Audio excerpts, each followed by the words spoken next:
नमस्कार दोस्तों, मैं प्रसेनजीत चौरसिया नौकरी घर के इस प्लेटफॉर्म में आपका हार्दिक स्वागत करता हूं।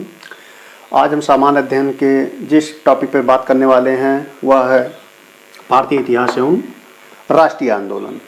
सबसे पहले हम भारतीय इतिहास के बारे में विस्तृत अध्ययन करेंगे और तत्पश्चात आने वाले समय में राष्ट्रीय आंदोलनों पर बात की जाएगी। सबसे पहले ये जान लेना जरूरी है कि भारतीय इतिहास यानी कि इतिहास का शाब्दिक अर्थ क्या होता है। तो आइए इस पर बात करते हैं। इतिहास यानी कि इतिहास दो शब्दों से मिलकर बना है। कितने शब्दों से? दो शब्दों से।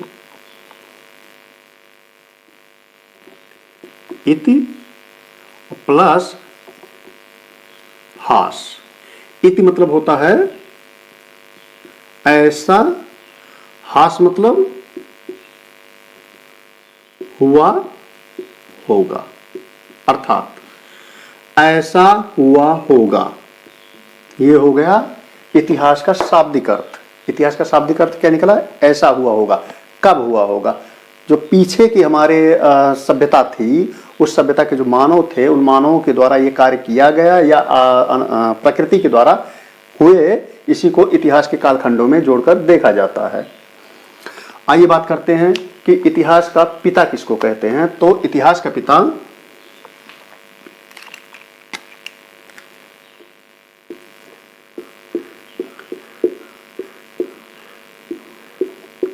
हेरोडोटस। हेरोडोटस जो कि भारत और फारस के संबंधों के बारे में, यानी कि इन्होंने एक पुस्तक लिखी जिसको हिस्टोरिका के नाम से जाना जाता है। कब? पांचवी बीसी में, यानी कि ईसा मसीह के जन्म के पहले पांचवी शताब्दी बीसी में इन्होंने एक पुस्तक लिखी जिसको हिस्टोरिका के नाम से जाना जाता है। और इसमें इन्होंने भारत और फारस के संबंधों के बारे में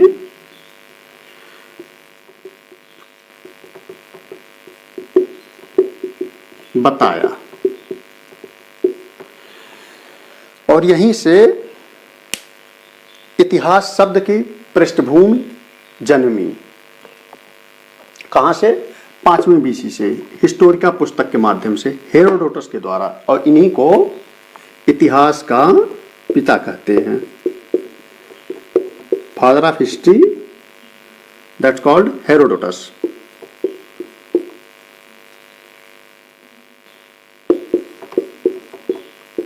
पिता।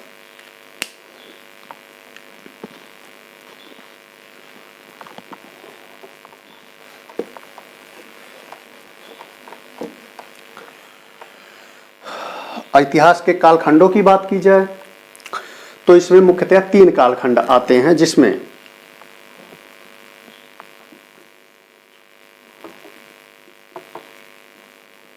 सबसे पहला जो कालखंड आता है वह है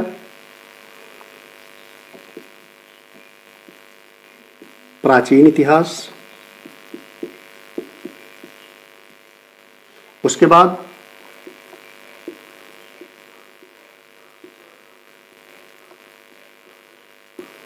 मध्यकालीन इतिहास और उसके बाद आधुनिक इतिहास।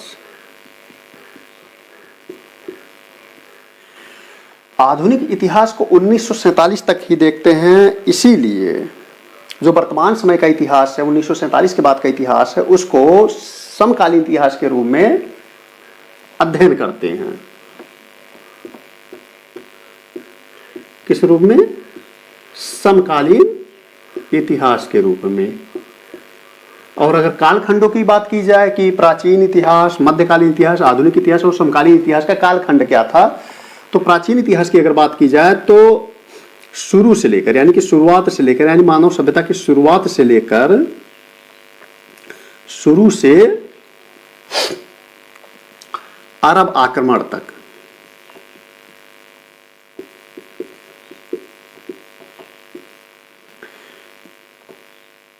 अरब आक्रमण तक प्राचीन इतिहास को पढ़ते हैं। मध्यकालीन इतिहास के क्रम में अरब आक्रमण से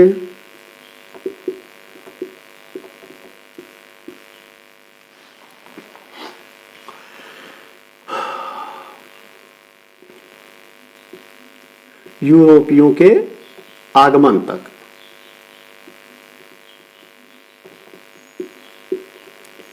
अब इसी में आपका मोहम्मद गोरी, गजनवी, दिल्ली सल्तनत या फिर दिल्ली सल्तनत के जो भी चारों थे कालखंड थे, चाहे वह लोदी, तुगलक या उसके पहले सैयद, खिलजी, ये सब इसी के अंतर्गत आएंगे। इसके बाद और इसी के अंतर्गत ही मुगल काल भी हम लोग पढ़ेंगे। आधुनिक इतिहास के अंतर्गत यूरोपियों के आगमन से लेकर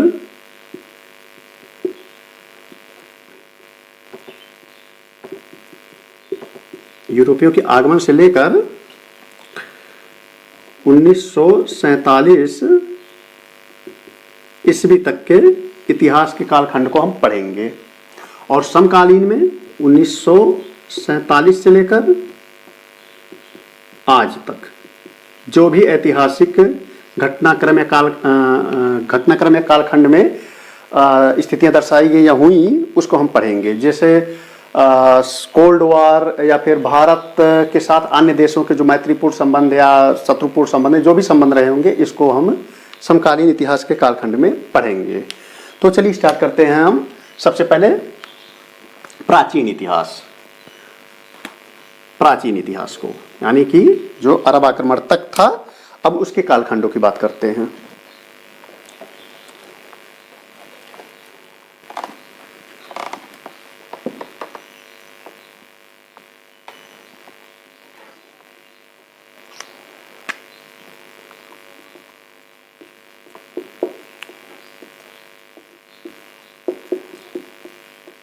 प्राचीन इतिहास,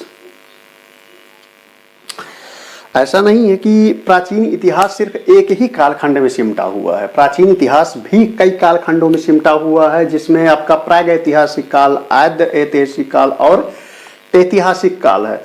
और जो आपका प्रागैतिहासिक काल है उसके भी कई कालखंड हैं, जिसमें आपका पुरापाषाण काल, मध्य पाषाण काल, नवपाषाण काल, और जो आपका पुरापाषाण काल है वो भी कई कालखंडों में सिमटा हुआ है, जैसे निम्न पुरापाषाण काल, मध्य पुरापाषाण काल और उच्च पुरापाषाण काल। तो इसको चलिए हम फ्रेमिंग के माध्यम से समझते हैं। प्राचीन इतिहास का विकास चार्ट, यानी इसको हम विकास चार्ट के रूप में देखते हैं।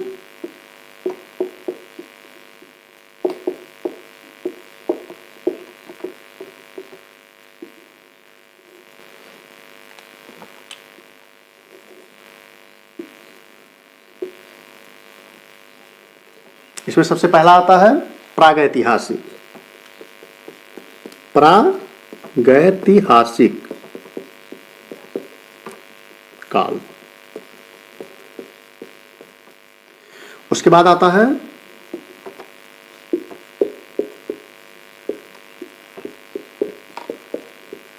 आद्य ऐतिहासिक काल और तत्पश्चात आता है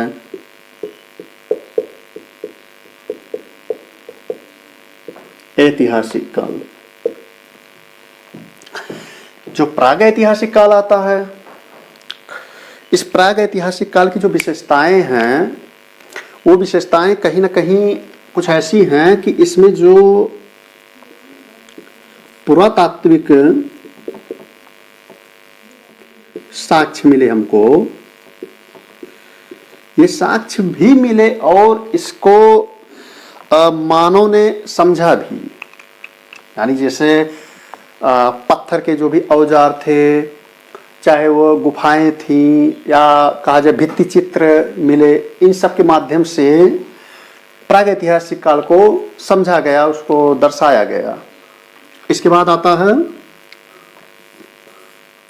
लिखित साक्ष्य।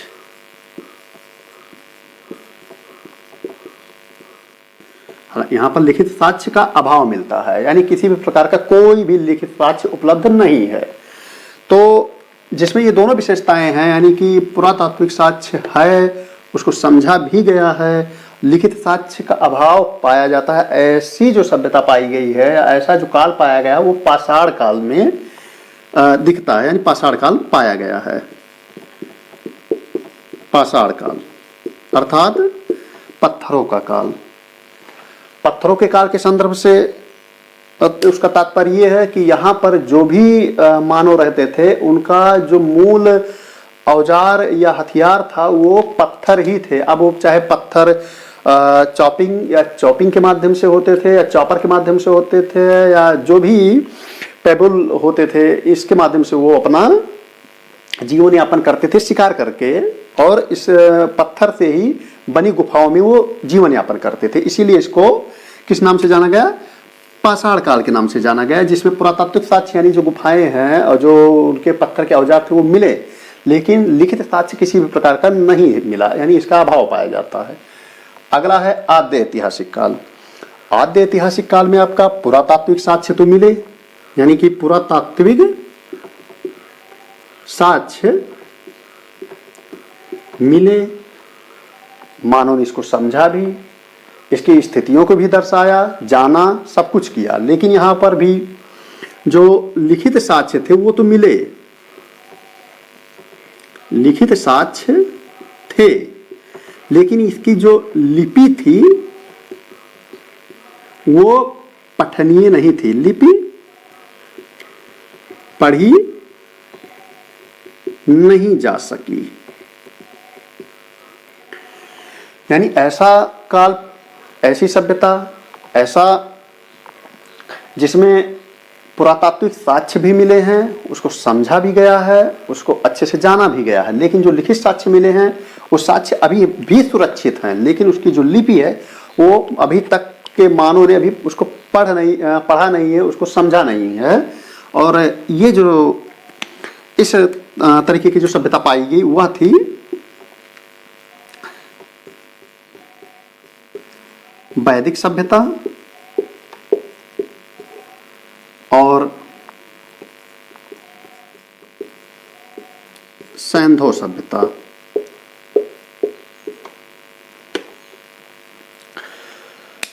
अगला है ऐतिहासिक काल। ऐतिहासिक काल में जो पुरातात्विक साक्ष्य मिले, नंबर 1 पॉइंट में जो पुरातात्विक साक्ष्य मिले उसको मानव ने समझा भी, उसका विस्तृत अध्ययन भी किया, और अध्ययन के साथ साथ यानी कि इसको अगर बात की जाए तो मानव ने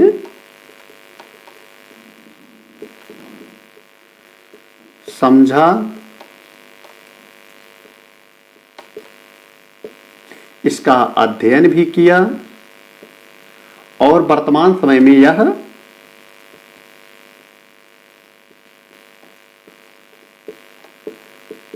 कमोबेश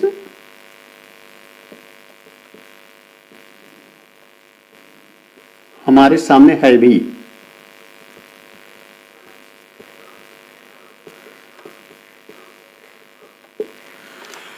पुरातात्विक साक्ष्य में, और साहित्यिक साक्ष्यों की भी स्थिति यही है। साहित्यिक साक्ष्य भी नंबर 2,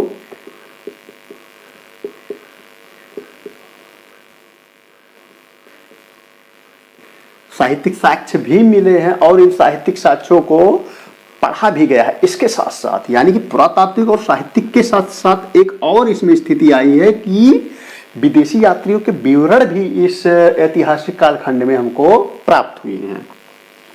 यानी कि विदेशी यात्रियों के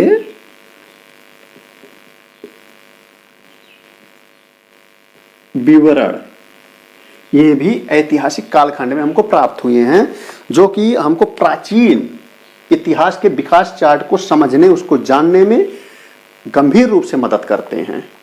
अब आइए बात करते हैं कि प्राचीन इतिहास के प्रागैतिहासिक काल हो गया, आद्य ऐतिहासिक काल हो गया और ऐतिहासिक काल, जिसमें आपका प्रागैतिहासिक में पुरातात्विक साक्ष्य तो मिले और इसको जाना भी गया मानव के द्वारा, समझा भी गया, और जो लिखित साक्ष्य इसका अभाव पाया गया। और इन दोनों को यानी कि यहाँ पे पुरातात्विक मिला, लिखित साक्ष्य का अभाव, ऐसी जो सभ्यता यानी कि जो कालखंड दिखा वो पाषाण काल में दिखा। इसके बाद आद्य ऐतिहासिक में आपका पुरातात्विक साक्ष्य जो मिला उसको समझा मानव ने, उसको जाना भी, लेकिन जो लिखित साक्ष्य मिला वो तो अभी भी है, सुरक्षित है, लेकिन उसकी जो लिपि है वो पढ़ी नहीं जा सकी है। ऐसी जो सभ्यता मिली वो वैदिक सभ्यता और सैंधो सभ्यता के रूप में हमारे सामने है। इसके बाद ऐतिहासिक कालखंड में जो पुरातात्विक साक्ष्य थे वो मिले भी, मानव इसको समझा, उसका अध्ययन किया, और वर्तमान समय में यह किसी न किसी रूप में कमोबेश हमारे सामने उपस्थित भी है। और जो ऐतिहासिक साक्ष्य है उसको मानव ने पढ़ा भी है, वर्तमान समय में उपलब्ध भी है, और इसके साथ साथ जो विदेशी यात्रियों के विवरण भी हमें प्राचीन इतिहास के ऐतिहासिक कालखंड को जानने में भरपूर मदद करता है।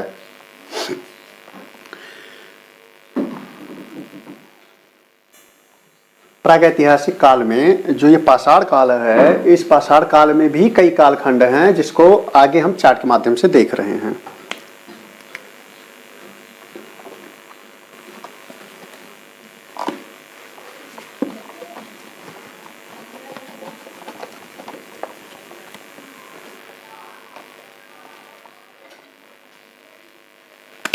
यानी कि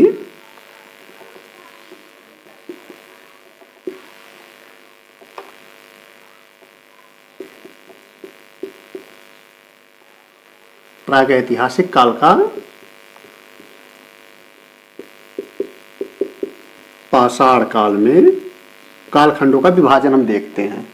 तो पाषाण काल के कालखंडों में विभाजन अगर बात किया जाए तो इसके भी 3 कालखंड हैं, जिसमें कि पहला है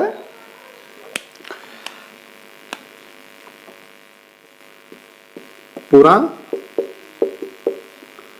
पाषाण काल,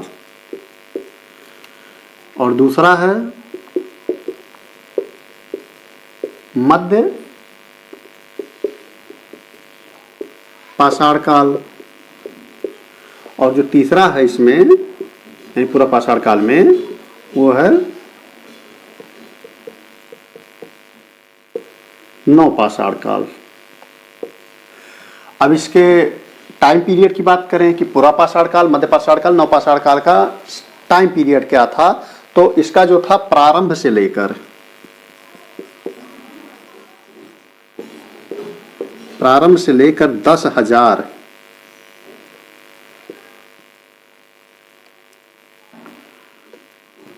BC तक,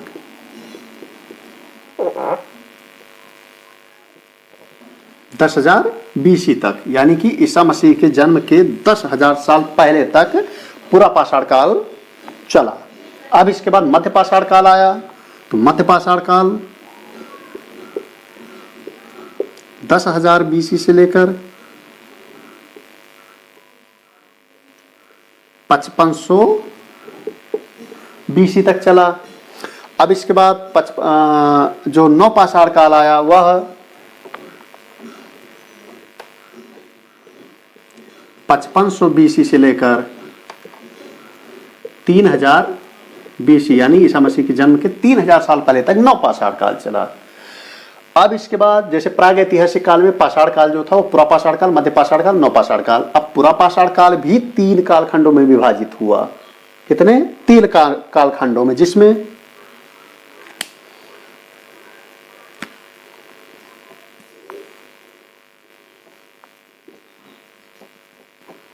पहला कालखंड था निम्न पूरा पाषाण काल, दूसरा था मध्य पूरा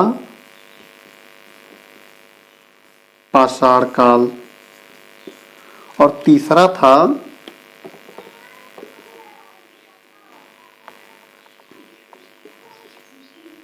उच्च पूरा पाषाण काल। अर्थात पूरा पाषाण काल के 3 भाग, जिसमें निम्न पूरा पाषाण काल, मध्य पूरा पाषाण काल, उच्च पूरा पाषाण काल। निम्न पूरा पाषाण काल में जो इसका टाइम पीरियड था ये प्रारंभ से लेकर, यह था प्रारंभ से लेकर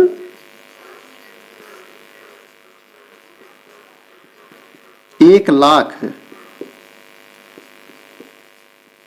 BC ईसा मसीह के जन्म के 1 लाख साल पहले तक निम्न पूरा पाषाण काल था। अब उसका मध्य पूरा पाषाण काल जो आया, यह आया 1 लाख से लेकर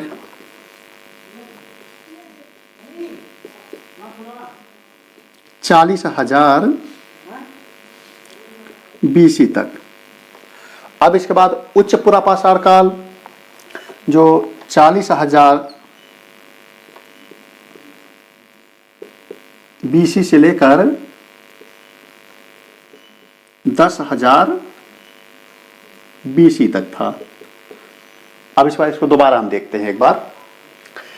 सबसे पहला कालखंड प्रागैतिहासिक काल, प्रागैतिहासिक काल के बाद आद्य ऐतिहासिक काल, आद्य ऐतिहासिक काल के बाद ऐतिहासिक काल, ये 3 कालखंड हो गए।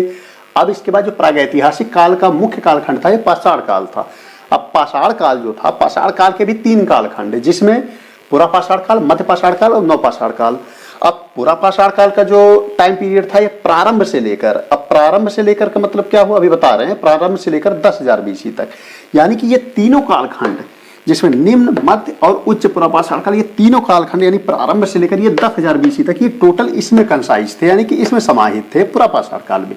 उसके बाद नंबर आता है मध्य पाषाण काल। मध्य पाषाण काल यहाँ से लेकर यानी 10,000 से लेकर 5500 BC तक मध्य पाषाण काल के अंतर्गत आया। और उसके बाद नंबर आया नवपाषाण काल का, तो नवपाषाण काल 5500 BC से लेकर 3000 BC तक नवपाषाण काल के अंतर्गत आया। अब जो पूरा पाषाण काल था यानी कि प्रारंभ से लेकर यहाँ से लेकर वहां तक, इसके भी 3 कालखंड नजर आते हैं, जिसमें निम्न पूरा पाषाण काल जो प्रारंभ से 1 लाख BC तक, मध्य पूरा पाषाण काल जो प्रारंभ से 1 लाख से लेकर 40,000 BC तक, और उच्च पूरा पाषाण काल जो 40,000 BC से लेकर 10,000 BC तक था। आगे देखते हैं, ये जो निम्न पूरा पाषाण काल है या मध्य पूरा पाषाण काल है, उच्च पूरा पाषाण काल है। अब निम्न पूरा पाषाण काल को ही सोहन नदी घाटी सभ्यता के नाम से जाना जाता है, यानी सोहन नदी के, यानी कि जो इसके सबसे पहले जो अवशेष प्राप्त हुए निम्न पूरा पाषाण काल के, वो सोहन नदी, कहां पे, सोहन नदी घाटी में प्राप्त हुए। कहां पर, सोहन नदी घाटी में प्राप्त हुए। और यहां पर 3 प्रकार के हथियार मिले, जिसमें पहला था पेबुल, दूसरा था चॉपर, और तीसरा था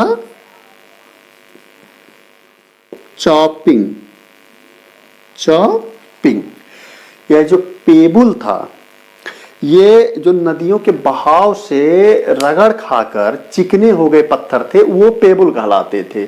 और यानी कि नदियों के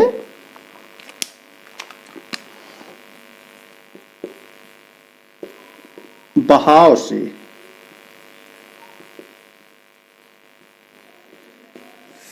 बने पत्थर होते थे। किससे, नदियों के बहाव से बने थे। कौन, पेबुल। जो चॉपर होता था, ये पेबुल को ही जोड़कर बनाया जाता था, पेबुल को जोड़कर बनाया जाता था, यानी बड़े पत्थरों में पेबुल को जोड़कर ये बनाया जाता था। ये थोड़ा आकार में बड़ा होता था। इसके बाद जो आता था आपका चॉपिंग, ये द्विधारी होता था। कैसा होता था, द्विधारी पत्थर होता था,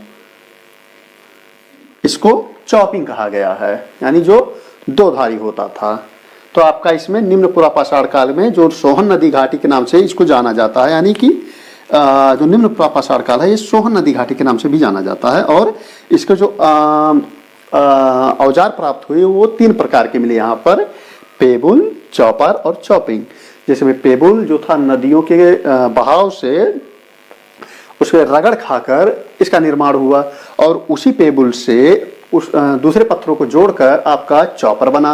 और जो चॉपिंग था वो दुधारी पत्थर होता था, यानी जिसमें 2 धार होते थे, यानी कि दोनों तरफ धार होती थी, वो चॉपिंग कहलाता था, यानी जिसको फेंक के भी मार सकते थे, यानी कि चॉपिंग करके भी। अब अगला आ गया आपका मध्यपुरा पाषाण काल। मध्यपुरा पाषाण काल को फलक संस्कृति के नाम से जाना जाता है। किसके, फलक संस्कृति।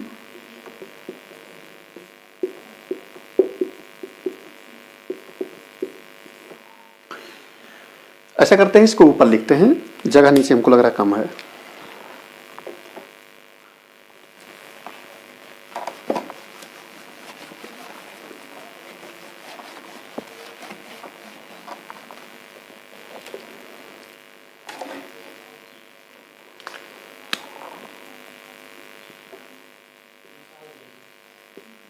मध्यपुरा पाषाण काल। इसको किस संस्कृति के नाम से जानते हैं? फलक संस्कृति। फलक संस्कृति क्यों कहते हैं इसको? क्योंकि यहाँ पर जो औजार मिलते थे उसमें एक चिकने पत्थरों का यूज किया जाता था, जैसे आपको सोहन नदी घाटी में मिले हैं वैसे ही यहाँ पर भी पत्थरों को प्राप्ति हुई है, जिसमें आपके यहाँ पर कई स्थल ऐसे मिले हैं जहाँ पर ऐसे पत्थरों की प्राप्ति हुई है, जिसमें नेवासा जो स्थल प्राप्त हुए ये महाराष्ट्र में प्राप्त हुआ। ये जो नंबर 1 पे आता है मान लीजिए नेवासा, उसके बाद सिंह भूमि,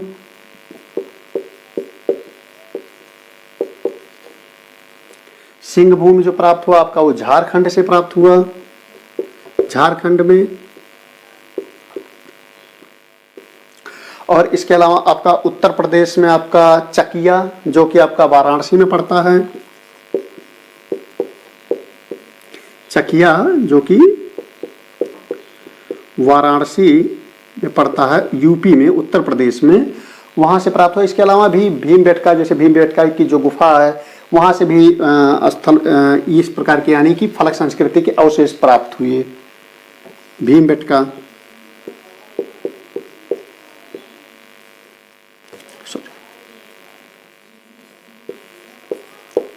भीमबेटका की गुफा से भी, जो कि कहां पे है? मध्य प्रदेश, एमपी में है। यानी तो ये सारे स्थल जो थे वो मध्यपुरा पाषाण के काल के स्थल थे, जो जहां पर फलक संस्कृति के अवशेष पाए गए। इसके बाद नंबर आता है आपका उच्च पुरा पाषाण काल।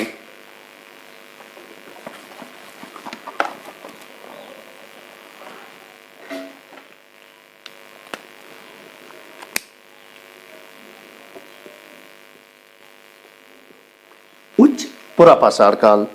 अब ये जो उच्च पुरा पाषाण काल था, इसका जो प्रमुख पाषाण उपकरण होता था वह था ब्लेड, यानी कि प्रमुख पाषाण उपकरण क्या था? ब्लेड, BLAD, ब्लेड होता था। यानी कि यह देखा जाए तो पहले पतला और फिर बाद में सकरा होता था। जैसे इसको मान लिया जाए ऐसे जो आजकल ब्लेड बनते हैं इस तरह का आकार इसका होता था, ये आकार होता था।